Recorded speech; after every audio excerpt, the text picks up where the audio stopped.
I'm Lauren Reese, 39 years old, and the morning my parents handed me a suitcase and told me to leave, I hadn't even finished my coffee. My mother didn't raise her voice. My father never looked up from his phone. My sister stood on the stairs like she was waiting to see a show. They didn't yell, didn't explain. They just pushed the suitcase across the kitchen floor like it had nothing to do with me. And by the time the sun set that day, I owned the deed to the house they kicked me out of, and they didn't even know it.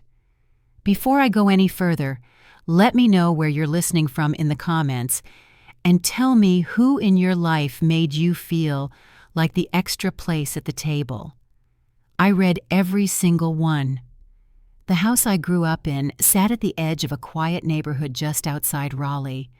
Brick front, cracked sidewalk shutters, always a little crooked from the wind. It wasn't fancy, but it was steady. I'd come back between apartment leases, never planning to stay long, just until I found a place that made sense. I worked full-time at the Community Learning Center, ran weekend classes, paid my own bills, and tried not to be in the way. Still, every time I unpacked a suitcase, I could feel it like the clock had started ticking again.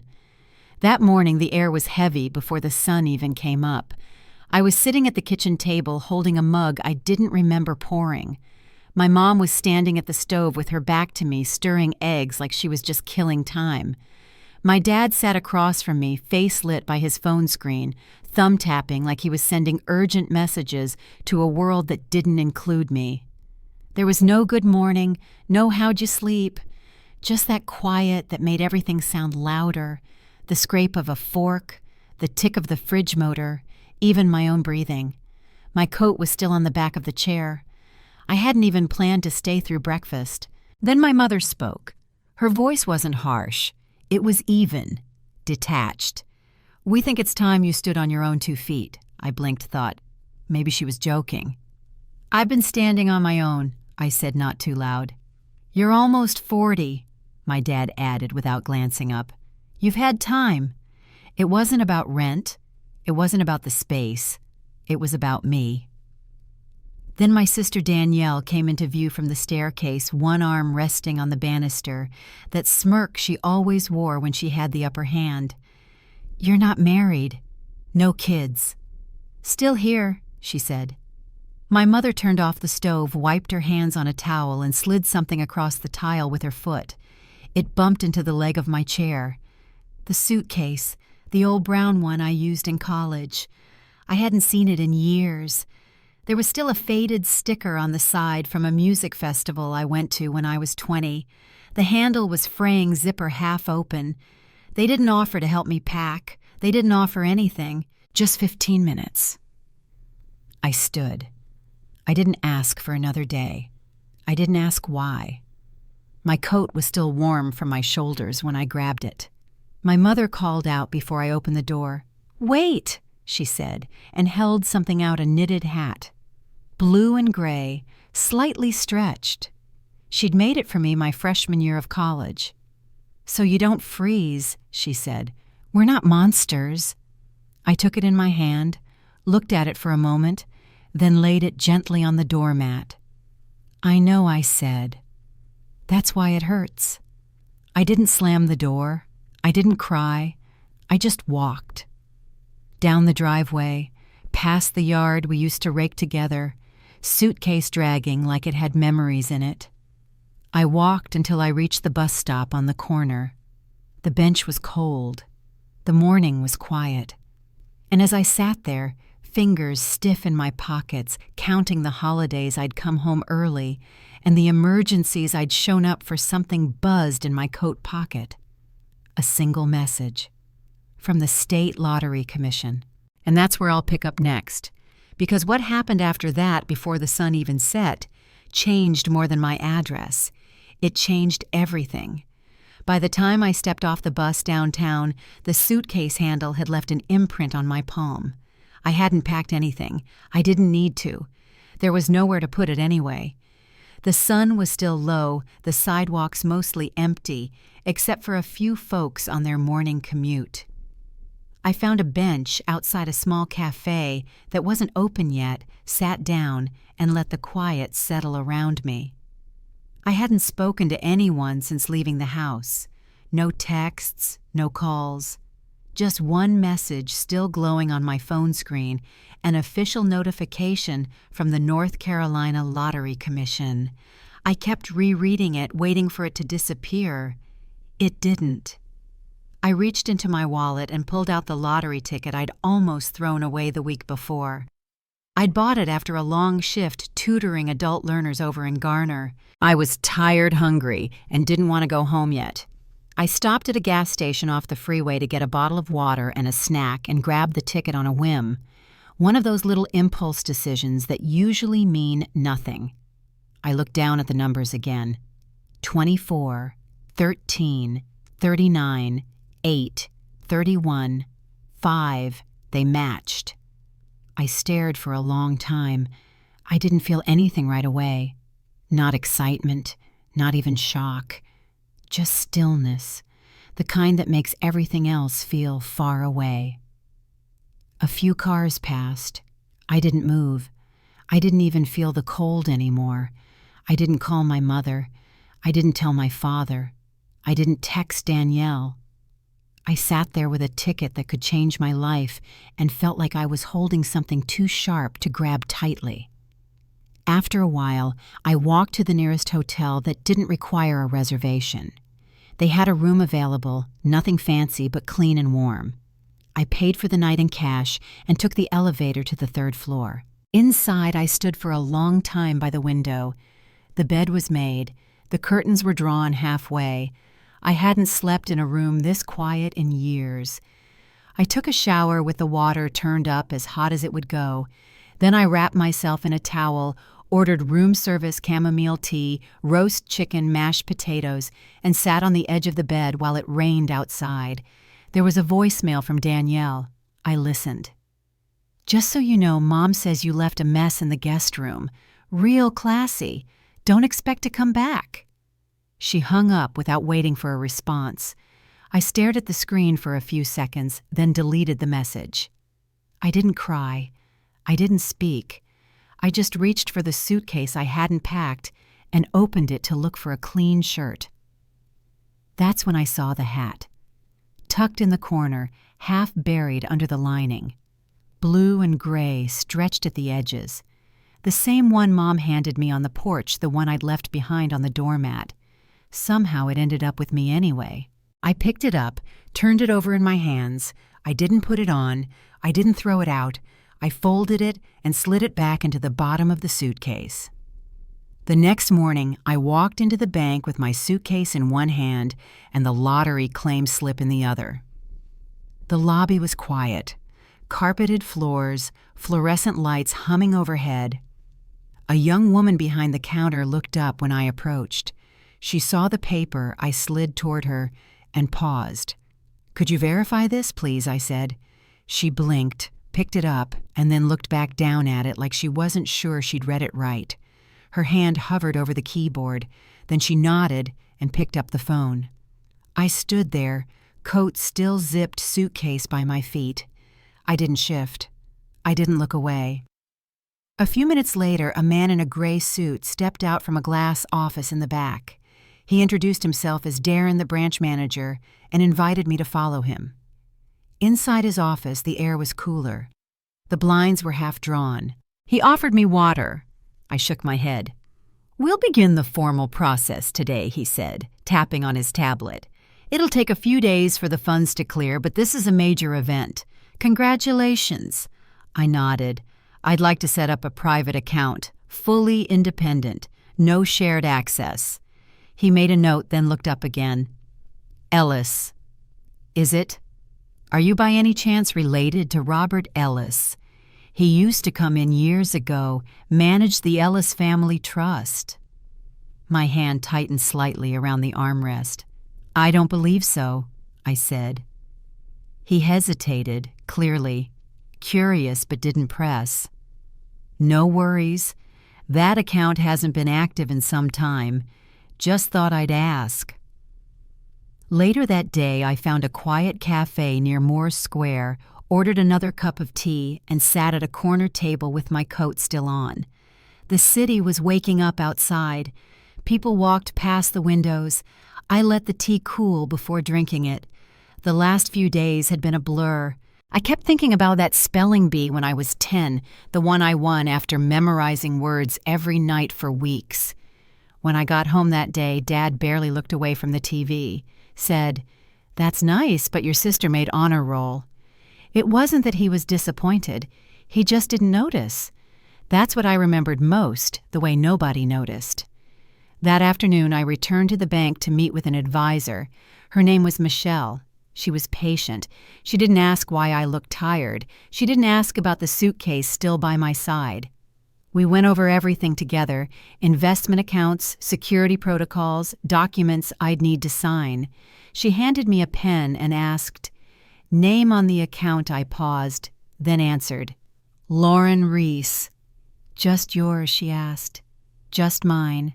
She smiled, nodded, and wrote it down. I signed every page. My signature didn't shake. Not once.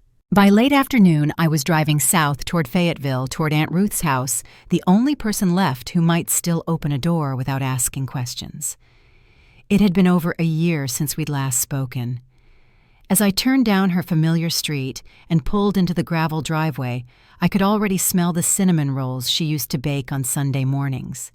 She opened the door in an apron flower on her hands. "Lauren," she said, blinking like she wasn't sure she believed it.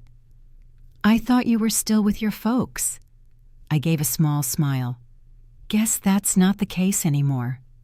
She looked down at the suitcase in my hand. Something in her expression changed. "Well," she said softly, "come on in." And as I stepped inside, I didn't know yet that the truth, the real truth about everything I'd been kept from, was sitting just one room away. But I was about to find out. Aunt Ruth's kitchen smelled like cinnamon and clove, just like I remembered. She handed me a mug of tea without asking how I took it, then returned to the counter, busying herself with a bowl of peeled apples and a worn wooden spoon. I stayed quiet for a while, watching the steam rise from my cup. Her radio played something soft in the background, and the house creaked gently in the late afternoon sun. "Did they really kick you out?" she asked, not turning around. "They did." She paused, her hand still. "Just like that," I nodded. 15 minutes and a suitcase. She finally faced me, wiping her hands on a towel before sitting across the table. Her eyes were steady, but something in them had dimmed. "I don't know what to say, honey," she said softly. We sat like that for a minute, maybe two. I sipped the tea, let it warm my hands. "Do you remember that dinner when I was 19, I asked. Aunt Ruth tilted her head. "The one where your mom made that rosemary chicken?" "Yeah. You and Uncle Ron were there. I told them I wanted to help with the family business, said I'd work my way in from the bottom." She gave a small nod. "You were so sure." Mom smiled and said, "That's sweet, but we don't do charity hires." Ruth looked down her fingers, lacing together in front of her. "I hated that," she said. "You didn't say anything." "I know." The silence was heavier this time. I set my mug down and leaned forward. "Can I ask you something? And I want the truth." She looked up. "Why didn't you ever say anything about the trust?" She didn't answer right away. Her eyes drifted toward the window. The backyard looked just the same shed, the same bent bird feeder. After a long pause, she said, "They told me you weren't part of it. Said it was for your own good, that if you had too much too early, you'd never find your own footing." I let out a slow breath. "They wanted me to struggle," I said. She shook her head. "I didn't agree with it. But your parents, they made up their minds early. You were always the one they couldn't predict, couldn't steer, so they shut the door before you could find the key." I didn't respond. I watched the light shift across the floor as the sun moved behind the trees. They picked roles early, she added. Danielle was the heir. You were the helper. And me, well, I was the one who stayed quiet. Why did you listen? I asked. Because when I didn't, they cut me out too. That settled between us like dust. Not new, just finally visible. She stood without a word and disappeared into the back pantry. When she returned, she was holding a small manila envelope sealed with clear tape and yellowed at the edges. She held it out. I wasn't supposed to keep this, she said. Your mother asked me to throw it out. I didn't. I took it gently, hand steady. Inside was a folded letter, my grandfather's handwriting unmistakable. I opened it and read the first line. To my granddaughter Lauren, the one with clear eyes who sees what others miss. I didn't read the rest out loud. I didn't need to. They changed it, I said. They erased me. Aunt Ruth nodded. I didn't know how much it would matter. Not until it did. I stood the envelope still in my hand.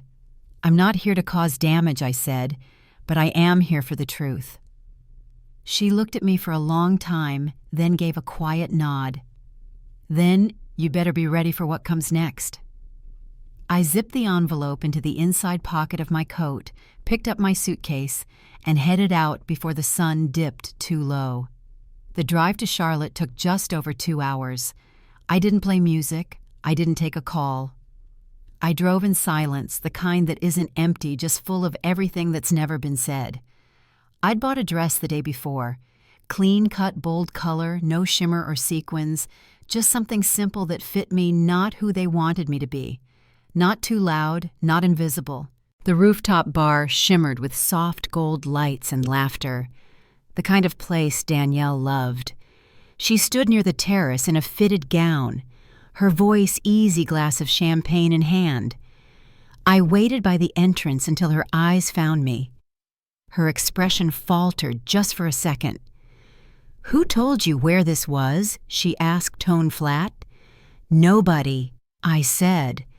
I read the room like I used to read you. She didn't respond. Someone clipped a guest pass to my dress support staff. It read, then moved on. Danielle didn't correct it. I walked further in past polished tables and quiet conversations. A waiter offered hors d'oeuvres.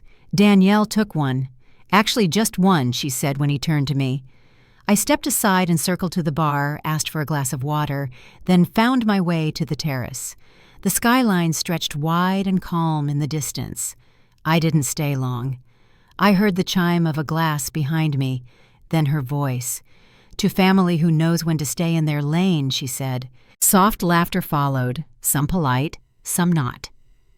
I held the stem of my glass a little tighter but didn't move. After a while, I walked down the hall to the restrooms. Just needed a breath. On the wall near the entrance hung a framed sketch, a child's drawing of a girl and a cat under a tree. It was mine. I knew it. I'd drawn it when our old cat passed, but the signature said Danielle. I leaned in.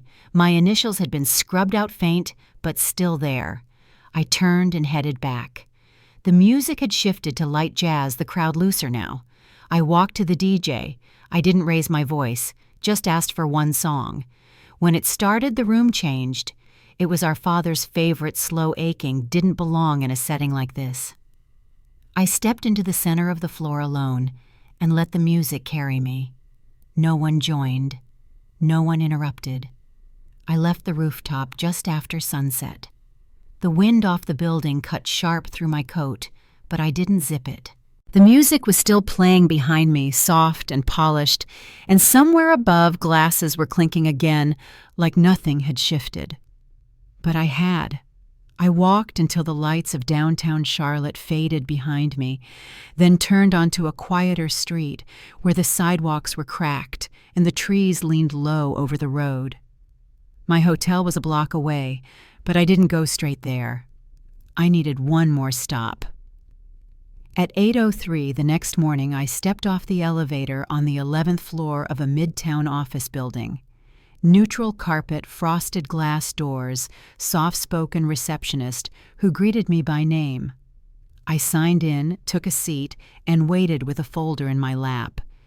The envelope inside still held the letter from my grandfather, the one Aunt Ruth had saved.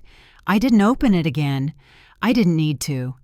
A woman in a navy pantsuit appeared at the doorway and gave me a nod. "We're ready, Ms. Reese." I followed her into a conference room with tall windows and a long, polished table. 2 other people were already there. One a paralegal, the other a junior associate, both quiet, both prepared. I sat down, placed the folder on the table, and opened it to the first document.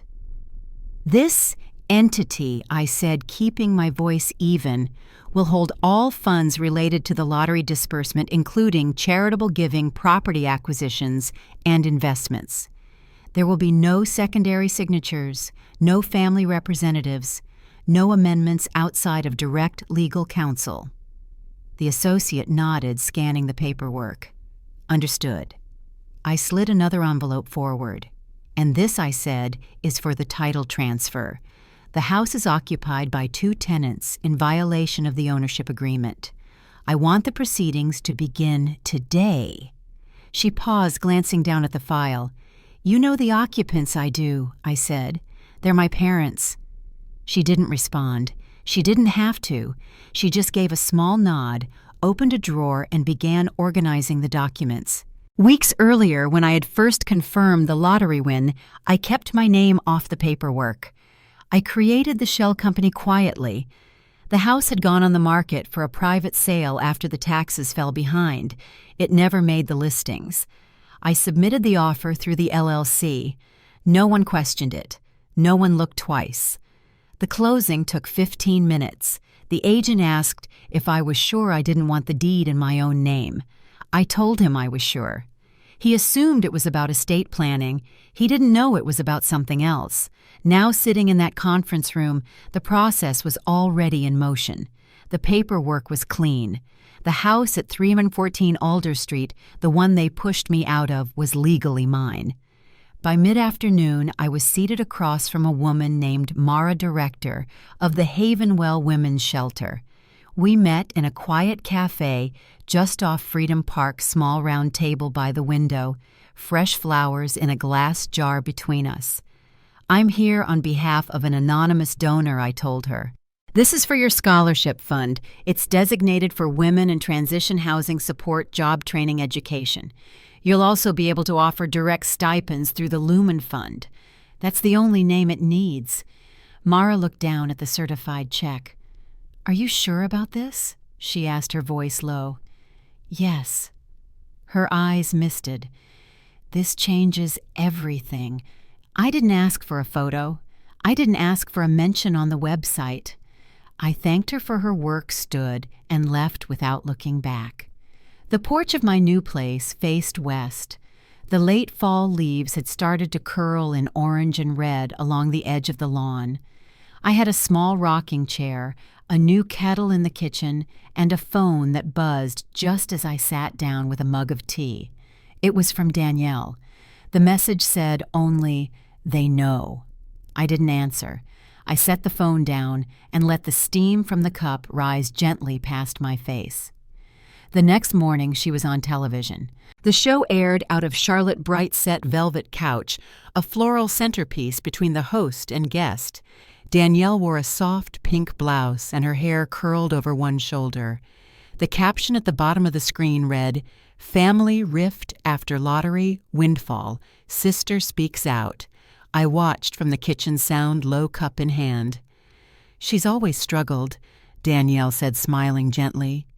"We opened our home to her when she had nowhere else to go. But after the money came, well, the truth came out too. She's bitter, ungrateful, estranged for a reason." The host nodded, eyes flicking off camera. "Some people just aren't meant to carry the responsibility of family," Danielle added. "We did our best." The video looped on every channel. Comments piled up online. She'd rewritten the story, and now she was selling it. But by noon, the other version had started to surface. A clip from a home security camera appeared first. Me standing on the porch, suitcase in hand, a knitted hat falling onto the steps as the door closed behind me. No shouting, no drama, just a woman walking away. The clip spread quickly. Then came the audio, an old recording from Aunt Ruth's phone accidentally saved. My mother's voice, clear as day, "If she wins this case, we lose everything. Why didn't you just let her disappear?" The internet turned fast. The interview was pulled from the network's website by evening. Danielle canceled her next appearance. Her photo quietly disappeared from the church bulletin board. By the time I poured my second cup of tea, I wasn't watching anymore. I didn't need to. The story was already shifting, this time not by their hands. The morning air still held a trace of chill as I stepped onto the courthouse steps. My coat was buttoned, my pace steady. I didn't rush. Across town, the eviction notice had already been filed. Pine Hollow Holdings, LLC versus current tenants. By the time the mailman reached the porch, they would know, and this time there wouldn't be a knock, just paper, legally delivered. I didn't go to the house. I didn't need to. I'd already stood at that front door once with a suitcase in my hand and no place to go. This time I didn't need to be seen to be present. I walked into the building off Tryon Street just before 10 a.m. The receptionist behind the desk gave a brief nod. "Ms. Reese, the conference room is open." The documents were ready. We went over them again, line by line, signature by signature. The LLC held the title. The mortgage had been cleared. The house legally and quietly had changed hands. It no longer belonged to my parents. It belonged to me. Michelle, the advisor I'd worked with since day one, glanced up from her tablet. "Would you like a copy of the filing packet?" "Yes, please. Digital and hard copy." She slid a folder across the table. I tucked it into my bag and stood. There was nothing left to clarify. Back in my apartment, I brewed a fresh pot of coffee and sat by the window. The leaves along the edge of the street had started to fall, swirling into soft piles near the curb. It was nearly quiet enough to forget what day it was until my phone buzzed again.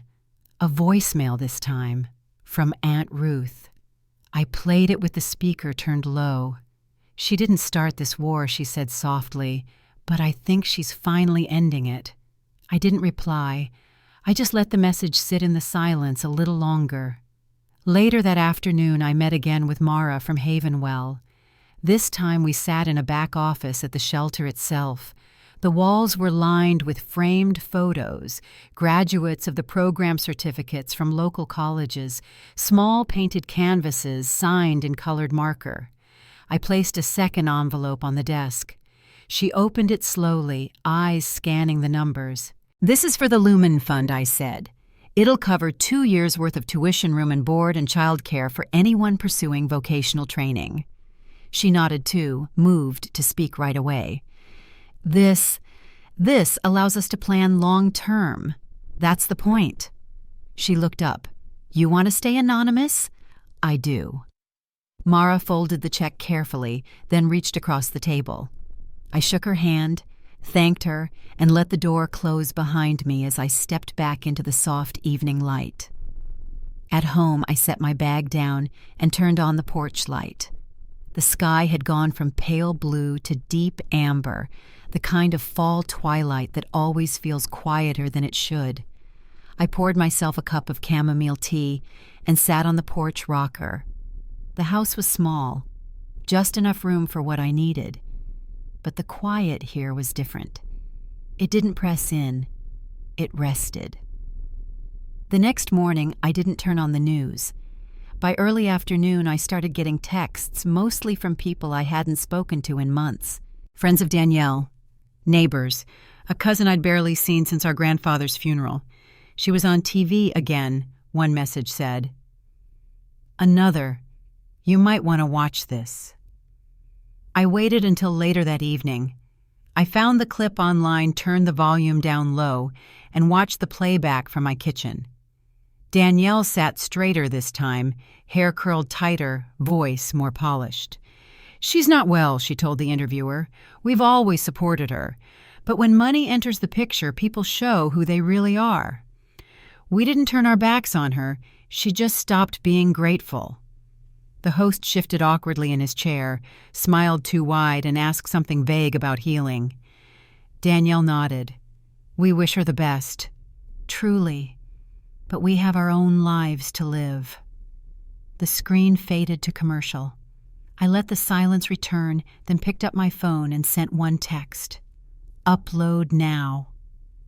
Aunt Ruth had recorded the message weeks ago without meaning to.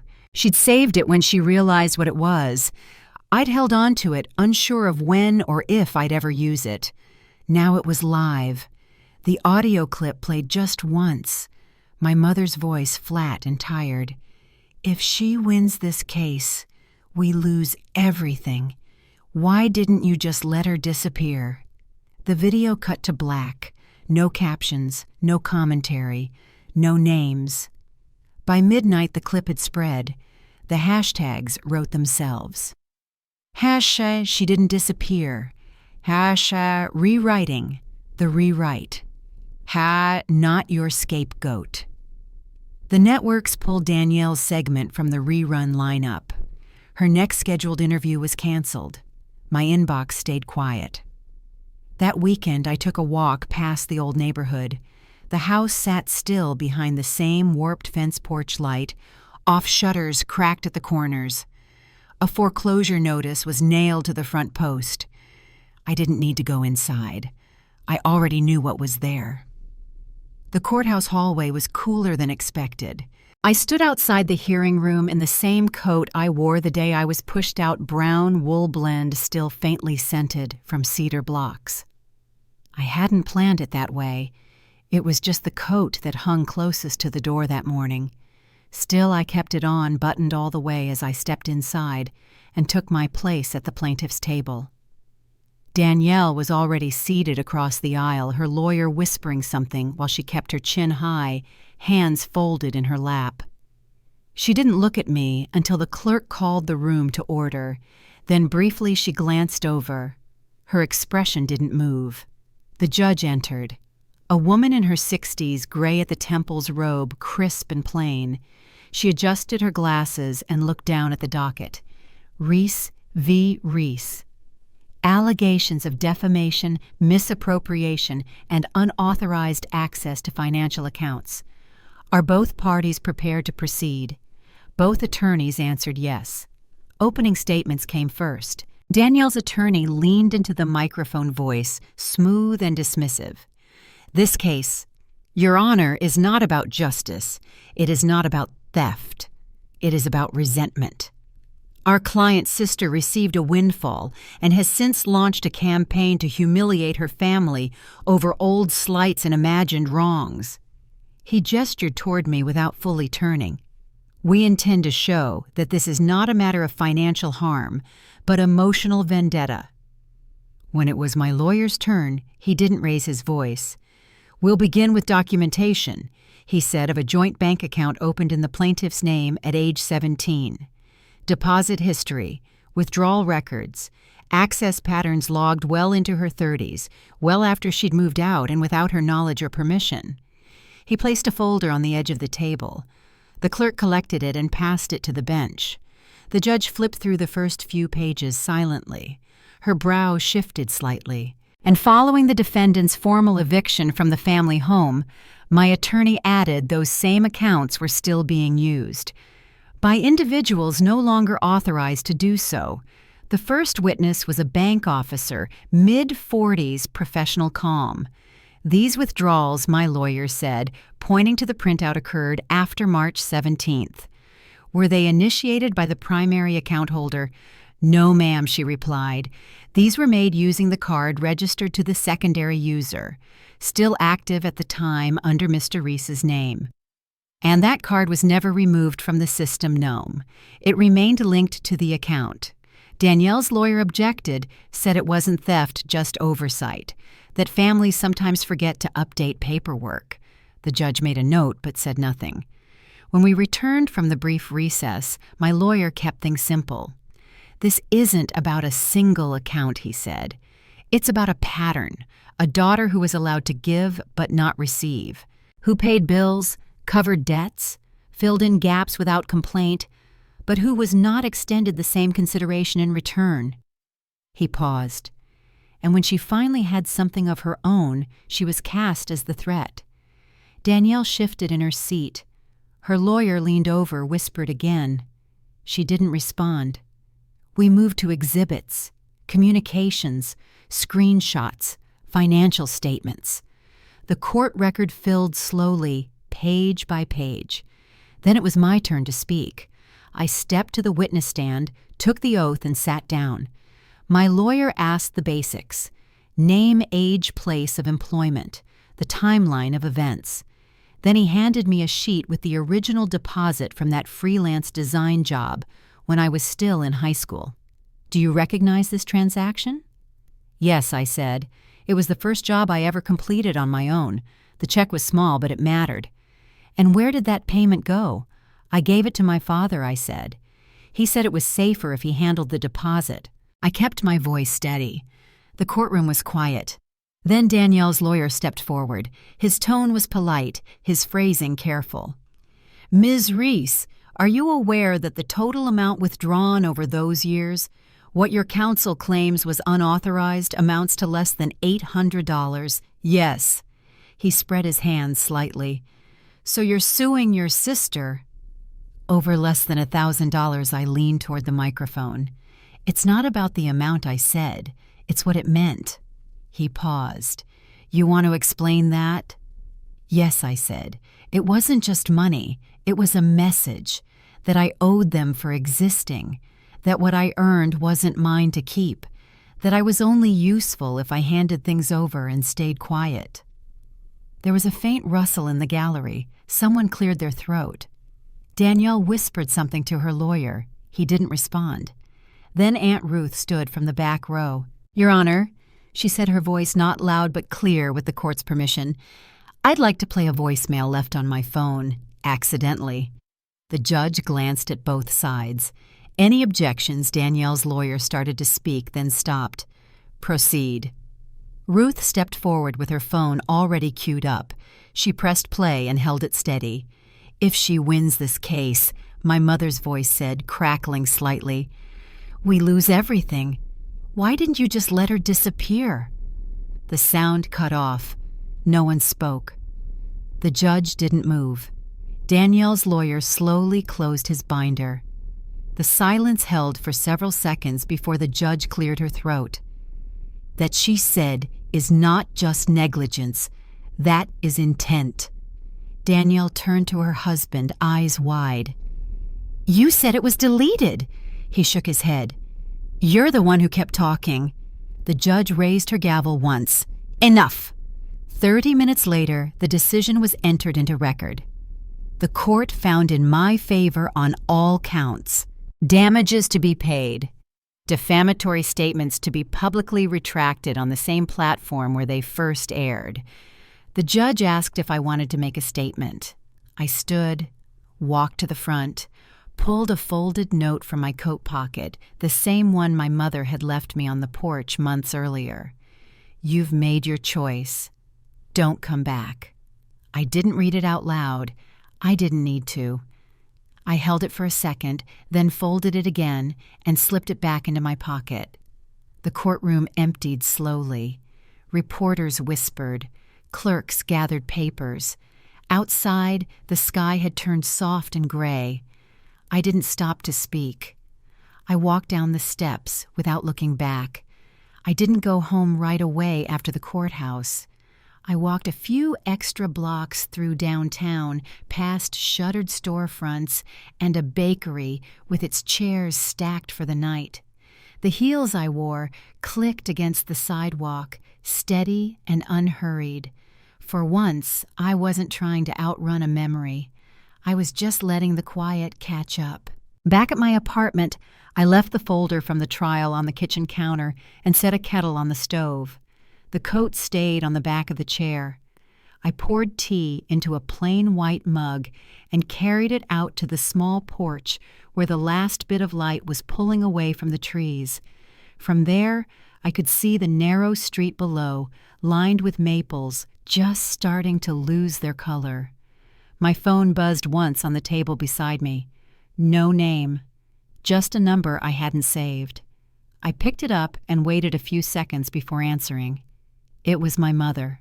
"Are you satisfied now?" she asked. I leaned back into the chair, holding the mug between both hands. "No," I said quietly, "but I'm free." There was a pause on the other end, the kind that says everything louder than words. "We thought you'd never make it without us." I didn't raise my voice. I didn't argue. I just answered. "You were right. I didn't make it without you. I made it despite you." She didn't respond. I waited. Then I ended the call. No one else rang that night. Later that week, I took a trip to Fayetteville. Not to see anyone, just to check on a place I hadn't been in years. The old house on Alder Street still stood where it always had. Porch light gone, paint chipped along the window frames, a foreclosure notice swayed gently from the post out front. I parked across the street and cut the engine, didn't get out right away, just sat for a minute watching how still everything was. Eventually, I stepped out and walked slowly to the side of the yard, past the rusted gate, and toward the hedge that had always grown too wild near the fence. I knelt down where the dirt was soft and pushed the leaves aside, brushing away pine straw and damp earth until my fingers hit something hard. The tin was still there, rusted around the corners, but sealed tight. I pried it open carefully. Inside were old Polaroids, me holding a puppy dressed for Halloween, my dad pushing me on a tire swing.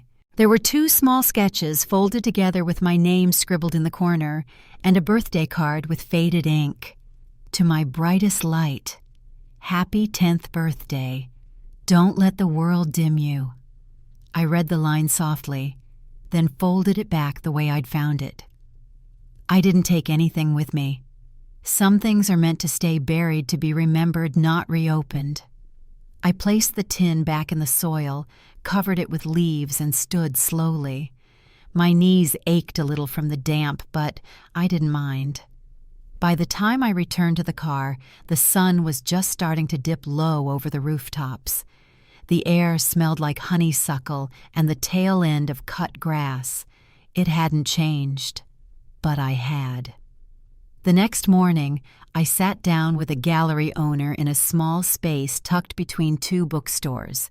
Clean walls, soft lighting, no background music, just the kind of quiet that lets art speak for itself. I handed her a sealed crate and a signed label. Inside was a sculpture my own, a cracked suitcase frame, a resin cube, and inside it the folded eviction note from my mother. The original. The paper still creased down the middle. The placard read, "Inheritance by L. Reese." I left before the first visitors arrived. A few days later, I overheard a woman at the gallery whispering to her friend. Was this based on a real story? I didn't answer. Just stepped quietly into the street, letting the spring breeze wrap around me as I walked.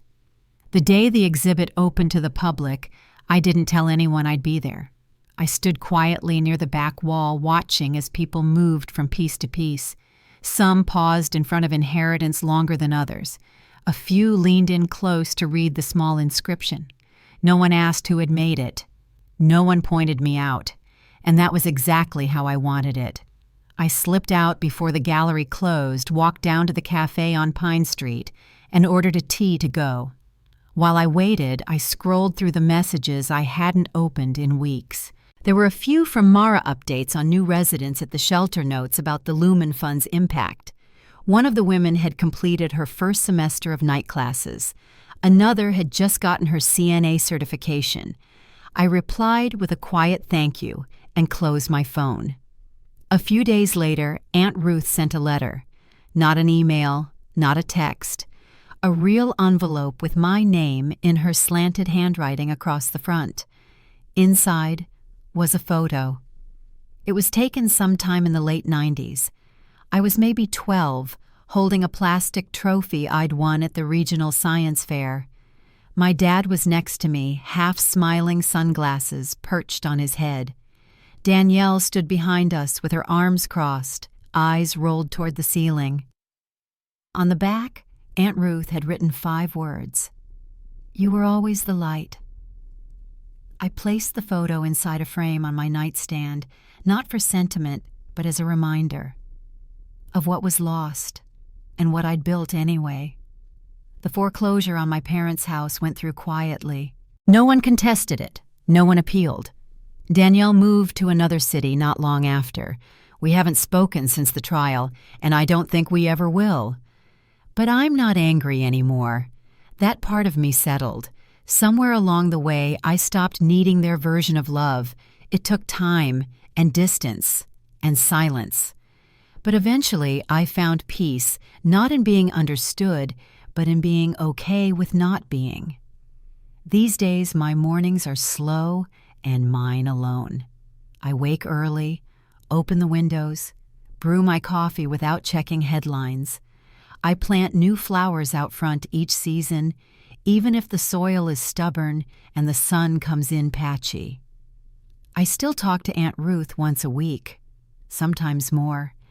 And every now and then, someone from the shelter sends a letter or a note with a child's drawing inside, stick figures and block letters. One said simply, "Thank you for the warm house." I keep those too. I don't tell this story to reopen old wounds. I tell it because I think some people live too long believing that silence is survival, that disappearing is easier than standing their ground. But the truth is, sometimes justice doesn't look like a courtroom or a headline. Sometimes it looks like peace, like a place to sleep where no one can lock you out, like a name no one gets to take from you. So if you're listening to this and you've ever been told you weren't enough, or worse, that you were too much, just know there's another side to all of it. You get to choose what you carry.